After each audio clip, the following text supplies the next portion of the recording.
Last week, former acting Attorney General Sally YatesSally Caroline YatesChoose the truth instead of taking sides in the Trump-Mueller drama. Trump quotes constitutional scholar to push claims of campaign surveillance. Sally Yates, Trump's demand for FBI investigation is a step beyond dangerous, more denounced President TrumpDonald John TrumpKoch. Brothers company tweets support for Kim Kardashian after Trump meeting Romney, reveals he wrote in wife's name for president in 2016. Pompeo has dinner with top North Korean official in New York. Report more for his tweet demanding an investigation into allegations of spying on his campaign. Yates is correct that the president, again, crossed a long-honored separation between the White House and the Justice Department.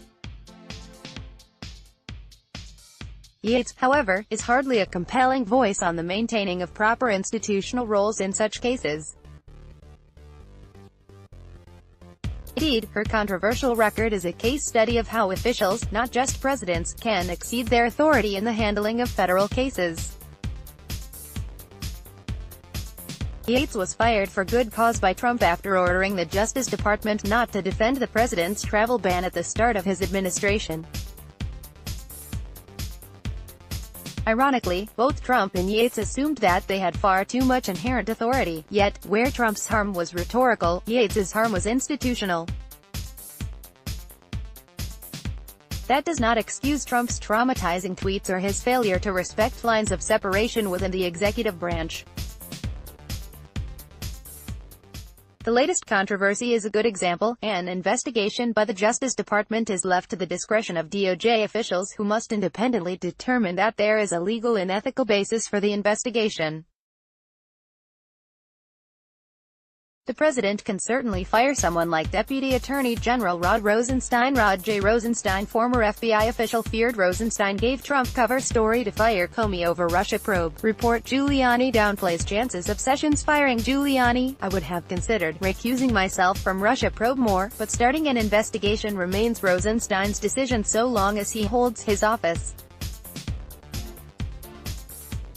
Ultimately, however, the controversy over the reported use of an informant to target Trump presidential campaign officials was addressed correctly. Rosenstein referred the matter to Justice Department's Inspector General, who already is looking into possible bias or misconduct by the FBI. Rosenstein took that action because he independently concluded that it was in the interest of justice. He made the same judgment when, over the objections of Trump, he appointed Mueller as special counsel and later expanded his mandate. In this instance, Rosenstein apparently concluded that the controversy over the informant was a legitimate concern given the overall record of anti-Trump internal emails, alleged false statements by former FBI Deputy Director Andrew McCabe. Andrew George McCabe, a former FBI official, feared Rosenstein gave Trump,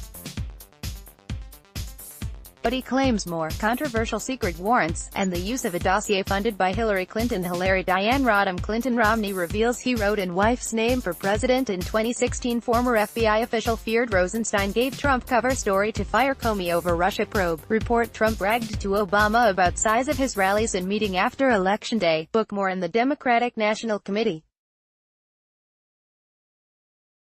It does not mean that the use of an informant was improper, but rather, that the allegations warrant an investigation by career officials. Yates is the inverse of Trump in that her rhetoric is reassuring but her actions were ruinous for her institution. There was no ethical or legal basis for her actions during her short term as acting Attorney General. Yates showed a fundamental misunderstanding of her role in shutting down Justice Department in defiance of Trump. She simply declared that, at present, I am not convinced that the defense of the executive order is consistent with my responsibilities, nor am I convinced that the executive order is lawful. In other words, convince me. Our system does not work that way. In taking her unprecedented action, Yates seemed to confuse her personal and her professional judgment on the defense of this federal policy. Absent a clearly unconstitutional act, she had a duty to defend the policy. This is not a judgment call where reasonable minds could disagree. It must be an act that is so clearly and demonstrably unconstitutional that no good faith argument can be made in court. That clearly was not the case with the travel ban litigation, in which good arguments were presented on both sides. The respected Office of Legal Counsel had concluded that the president's order was lawful. Yates chose to disregard those career Justice Department lawyers.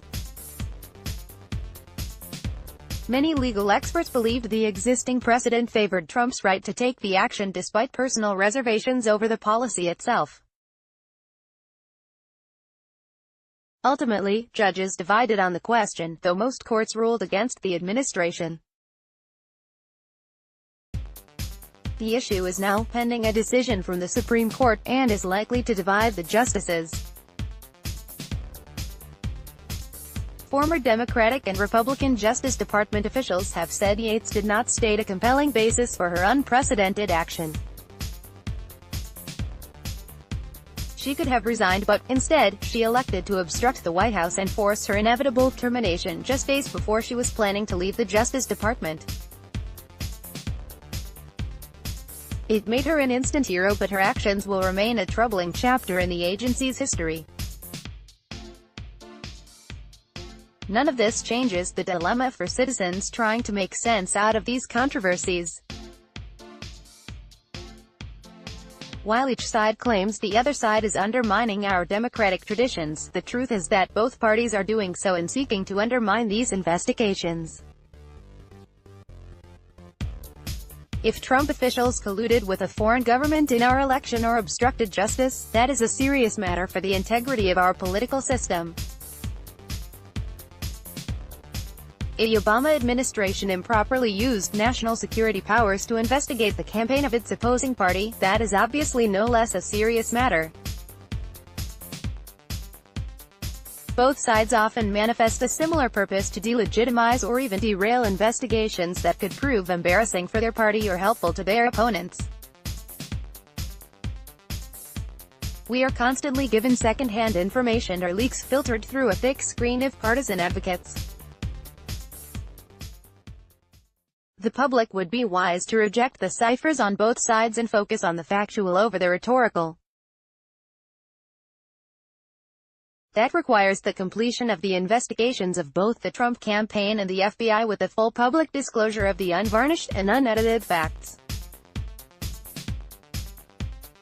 This country is facing a crisis of faith. We have never been more divided or more unsure of our institutions. Washington thrives on getting people to take sides, pick the red or the blue. There is a third option, no sides. We can instead pick the truth and demand the right to decide for ourselves. Jonathan Turley is the Shapiro Professor of Public Interest Law at George Washington University. You can follow him on Twitter at Jonathan Turley.